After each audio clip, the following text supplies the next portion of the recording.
Thursday, October 3rd, 2013. We are joined by our very special guest this hour, Mr. Bahman Nassiri. Folks, you're going to love this story.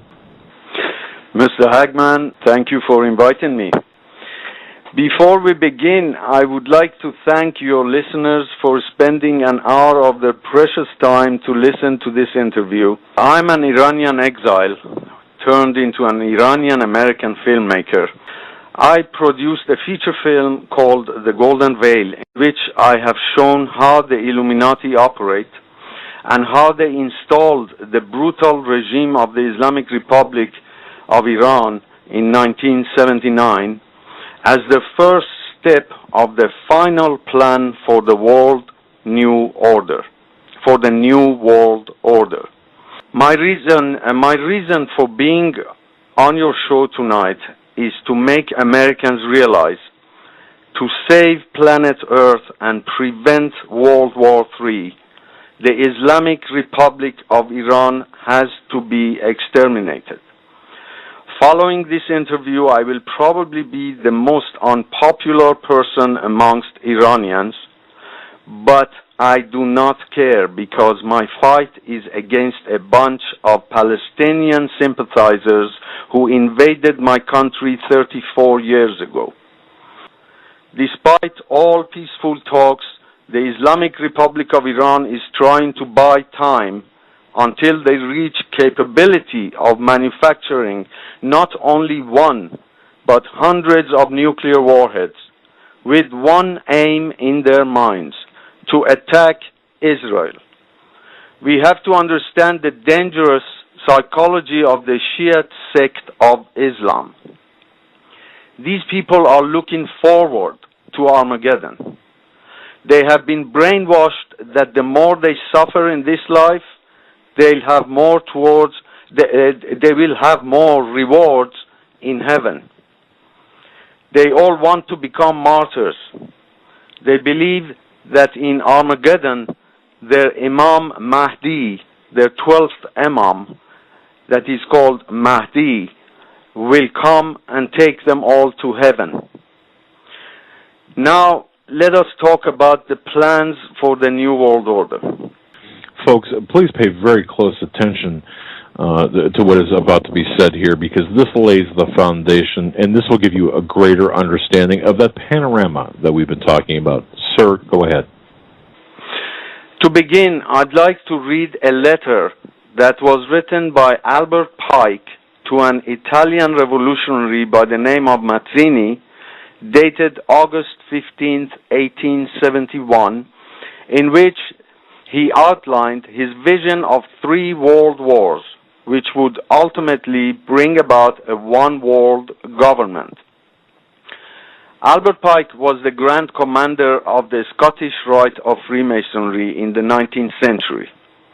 He was born December 29, 1809, and died April 2, 1891. The letter was displayed at the British Museum in London for a short period before it was removed. The First World War must be brought about in order to permit the Illuminati to overthrow the power of the Tsars in Russia and of making that country a fortress of atheistic communism. The divergences caused by the agents of the Illuminati between the British and German empires will be used to foment this war. At the end of the war, communism will be built and used in order to destroy the other governments and in order to weaken the religions. The Second World War must be fomented by taking advantage of the differences between the fascists and the political Zionists. This war must be brought about so that Germany is destroyed and that the political Zionism be strong enough to institute a sovereign state of Israel in Palestine. During the Second World War, international communism must become strong enough in order to balance Christendom, which would be then restrained and held in check until the time when we would need it for the final social cataclysm. The Third World War must be fomented by taking advantage of the differences caused by the agents of the Illuminati between the political Zionists and the leaders of the Islamic world. The war must be conducted in such a way that Islam and political Zionism destroy each other. Now, please remember that Albert Pike died in 1891.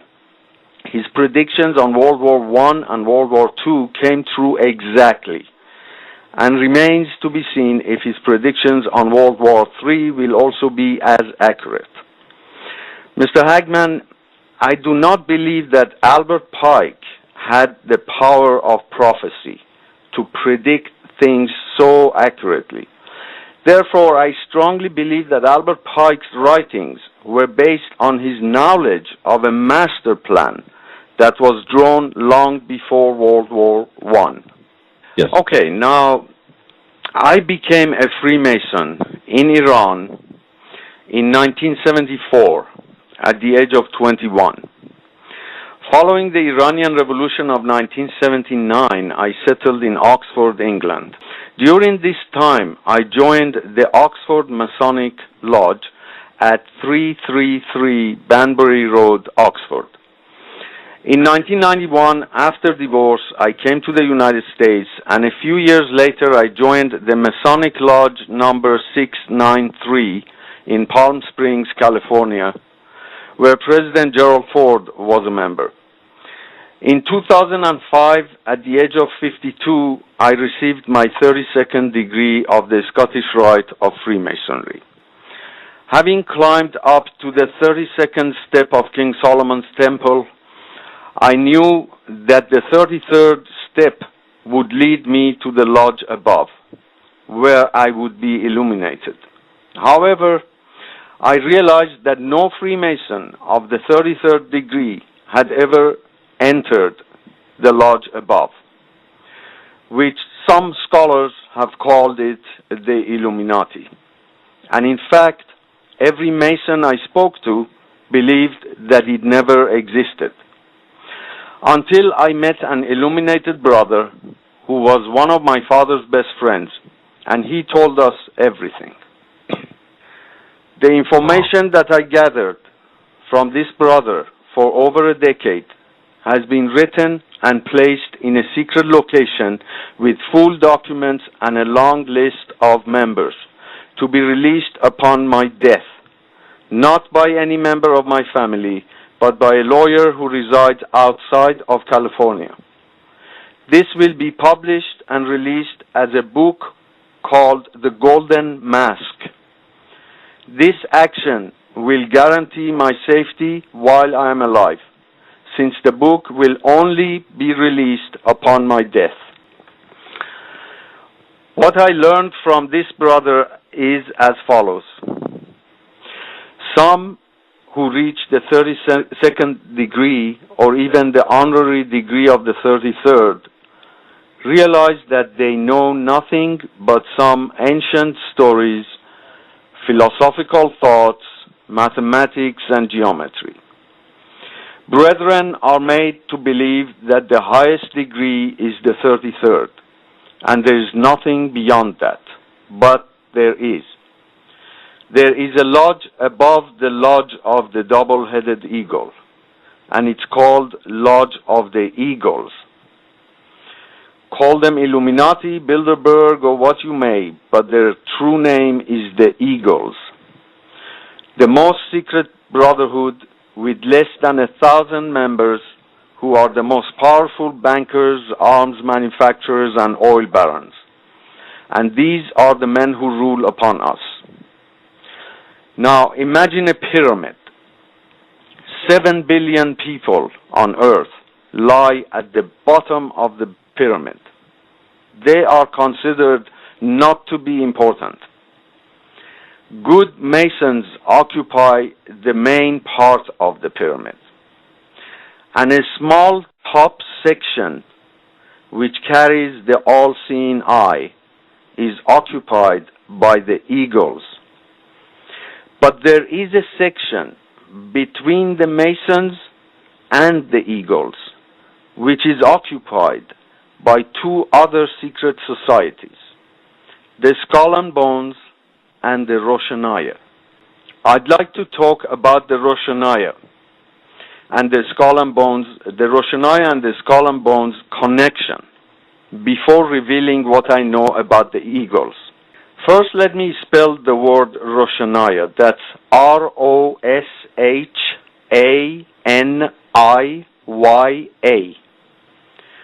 which means Illuminati in Afghan and Persian language. The 16th century saw the rise of a very powerful secret society based upon a secret cult in the mountains of Afghanistan called the Rosh Hashanah, meaning the illuminated ones. In fact, the Rosh Hashanah are just a later emergence of the old cult of the assassins. To learn full history of the Rosh Hashanah, please type the word Rosh Hashanah in YouTube and watch a video which I uploaded 8 months ago titled Illuminati Exposed 2013 - the Rosh Hashanah. Now please listen to this carefully. The Rosh Hashanah is the sister branch of the Skull and Bones. Osama bin Laden was a member of the Rosh Hashanah and George W. Bush a member of the Skull and Bones. This is useful information for those who believe 9/11 was an inside job. Osama bin Laden joined the Rosh Hashanah at the age of 21, although he would never admit to it. And he played a major part in kicking Russians out of Afghanistan. Later, he formed what is known as AlQaeda. AlQaeda is also controlled by the Eagles. The Eagles make presidents and remove those presidents who disobey their orders, such as JFK through assassination and Jimmy Carter. The Eagles meet in secret inside a temple in Washington, D.C.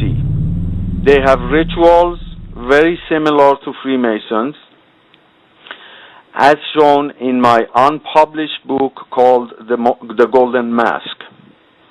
The Eagles' ultimate plan is the establishment of a new world order to be completed through a third world war. This war will begin over the Middle East and spread. The plan of the Eagles is to enable Iran's manufacture of nuclear warheads behind the scenes, while on the surface they will be watched, or they may be watched by IAEA, etc. Final agenda is for Muslims and Jews to wipe each other out, as Albert Pike wrote. Many intelligent people are wondering why dictators are overthrown by the United States, Britain, and France, only to be replaced by Islamic fanatics. This is exactly the plan of the Eagles, which began with the overthrow of the Shah of Iran in 1979 and bringing an illiterate Islamic fanatic. The aim is to create the big enemy. To make big war, you need big enemy. To create big enemy, you need differences in race, religion, and political systems. To make war, you need economic depression. To make war, you need to create hatred. Chantings of death to America and death to Israel for 34 years by the Islamic Republic of Iran is an example of that. Over the next couple of years, until the big enemy is created, terrorism will enter new dimensions, created by the Eagles as false flags. Is it not sad? Wow. Is it not sad to think that in the 21st century, less than 1,000 people rule upon 7 billion people? Wow.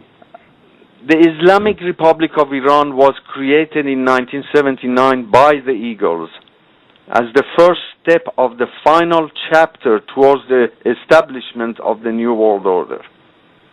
The Eagles' plan for a New World Order will result in a total invasion of the Middle East after Jews and Muslims wipe each other out and after the nuclear fallout or black rain ends.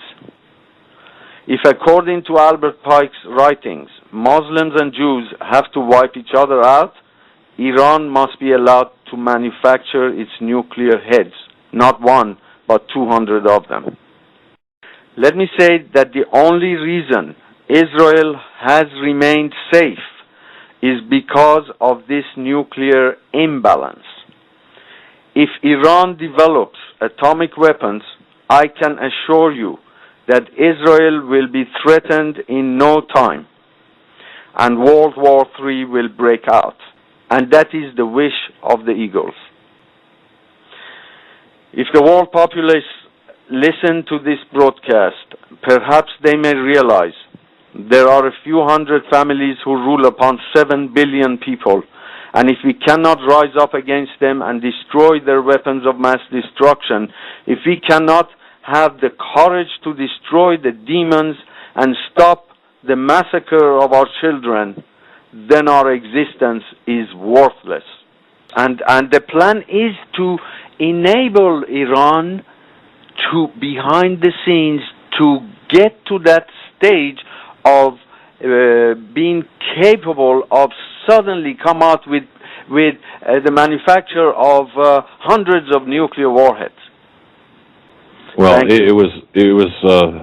thank you so much, sir. God bless you. Stay safe, and let's keep in touch. We do want to know how you're doing. We certainly want to keep our tabs on you to make sure you're okay. Thank you so much. All right. Thank sir. you. God bless. Bye-bye. Thank you very much. Folks, that was an incredible interview, Joe. Man, of course, folks, that was Bahman Nassiri. Bahman Nassiri. Man, Joe, I'm just stunned on a number of levels. This is True News. Welcome to the program. My guest today, he is also a 32nd degree Freemason. He's going to talk to us about an ancient secret society, a group that some people believe gave birth to the Illuminati. And he's going to tell us what he knows about the upcoming attack on Iran and the agenda for World War III. Bahman Nassiri, welcome to True News. Thank you for inviting me. Well, first I'd like to say the Iranian Revolution of 1979 was a conspiracy, masterminded by powerful sources in the United States, Britain, and France, for 4 reasons. 1, to prevent a communist takeover by installing an Islamic regime. 2, to remove the Shah, who was the architect of rising oil prices, which had caused a severe economic crisis in the West. 3, to remove the threat of Iran becoming a nuclear power under the Shah. 4, and the most important, the first step towards plans for the New World Order. Now, the only way to destroy this plan before an inferno takes place over Iran is and I've been saying this for 11 years, and Iranians do not believe what I say. The only way to destroy this plan is for Iranians to rise up and kick this alien regime out before it's too late. Time will be ripe for this action once Assad of Syria falls.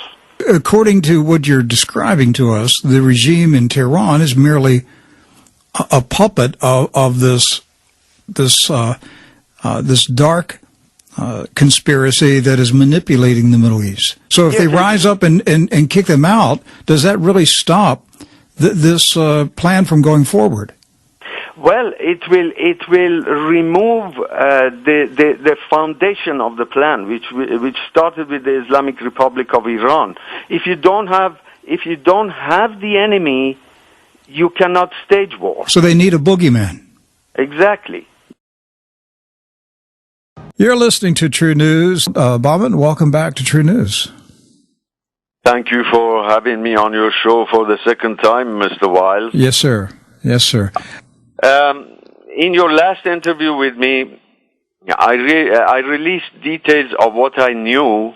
Before I begin, I have to say that I have already said too much, and I would have been dead by now if it wasn't because of the fear of my book, The Golden Mask, which will be released upon my death. And that is the only thing that's keeping me alive. And I would like to add, this will be my last appearance, mainly because I do not wish for my YouTube channel or Facebook page to get shut down. You said that there's a group called the Eagles. Yes. And you're not talking about the fraternal society, the Eagles. You're talking about a super secret, very small number of people who go by the name the Eagles. How many people are in this group? Less than 1,000. The most powerful families in the world. How long has this group been in existence? Do you know? I don't know exactly, but a long, long time. Generations? Yes. All right. And essentially, are they controlling the West? Besides the United States, are they controlling the Western nations? They control the world. Yes. All right. So that includes China and Russia? Yes. Now, are you still a 32nd degree Freemason? I was until 2 months ago that I received a letter that my name has been crossed out. So you've been booted out of the Freemasonry Society? Yes. Well, good for you. I'm glad to hear that. And the reason for it was because of holding these interviews in the past year. And after 40 years, I've been kicked out. Okay, let's talk about this threat that you claim to know about involving biological warfare. Tell us about it. Okay. Well, if you remember, Mr. Wiles, in the last interview, I did explain the reason for everything that you see happening, and I went into details that the main reason is to create a big enemy before the breakout of World War III. And the big enemy that I was talking about a year ago has now been created. ISIS. And this time it is called ISIS.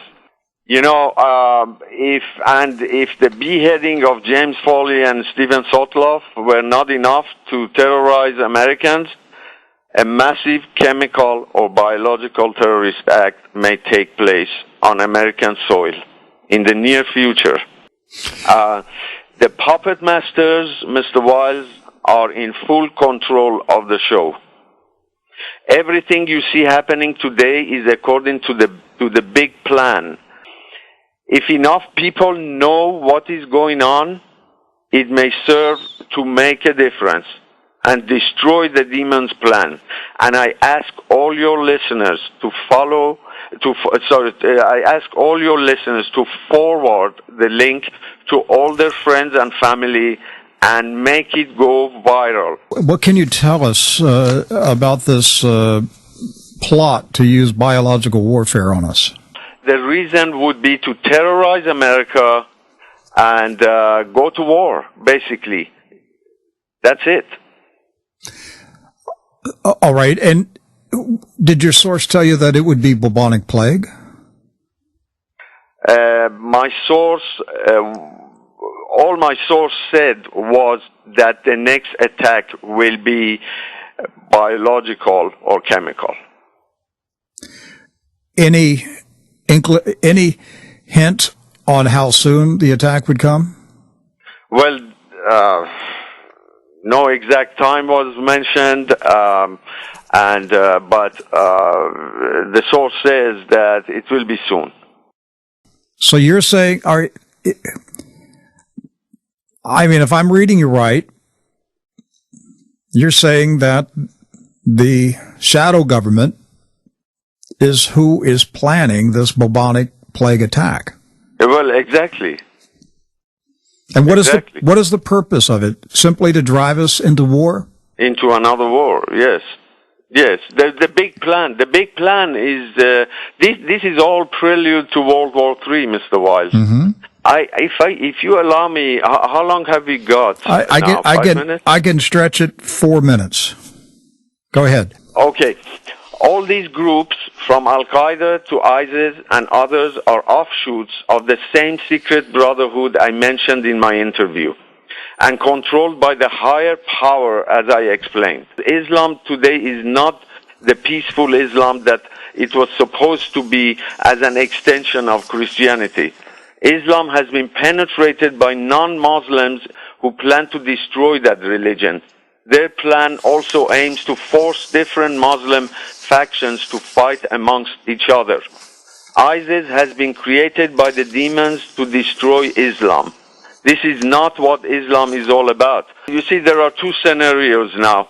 The first scenario is according to Albert Pike's writings for the breakout of World War III, in which Muslims and Jews will wipe each other out. The second scenario is mine, which I will try to explain, to say it in 1 minute. And it goes as follows. This will be in 2 stages also. Stage 1, over the next few years, ISIS will take over the Middle East and stage war against the Shiite sect of Islam. I ask Iranians to rise up and oust the Islamic regime in Iran. Failure to do so will result in killings of millions of young Iranians being forced into a bloody war. And then in stage 2, ISIS will attack Israel and perform horrific terrorist acts on U.S. and British soil. And this will result in continuous state of global war, as 580 million Muslims in Africa, 180 million in India, 140 million in Pakistan, 25 million in China, 17 million in Russia, 4 million in Germany, 3 million in Britain, 2 million in France, and 1.6 billion worldwide will rise up in a holy jihad. How long until we get to stage 2? Few years away. This will be a long war. It's not going to be a little war like the overthrow of Saddam Hussein in 2 or 3 days. This is going to take years. But the game plan is ISIS will control the entire Middle East. Initially. But in the end, they will all be crushed. Crushed by who? By the superpowers. So by the United States. So are you saying that the shadow government has created ISIS for its purpose, will use ISIS to devour the Middle East and then in the end destroy it? Yes, completely wipe them out. Bahman Nassiri, the film is The Golden Veil. Bahman, thank you. Appreciate you being here. Thank you, Mr. Wiles, and I have one more sentence. Yes, sir. My last message to all listeners is, shoot your TV. There you go. Thank you, Bahman. Appreciate it. Thank you.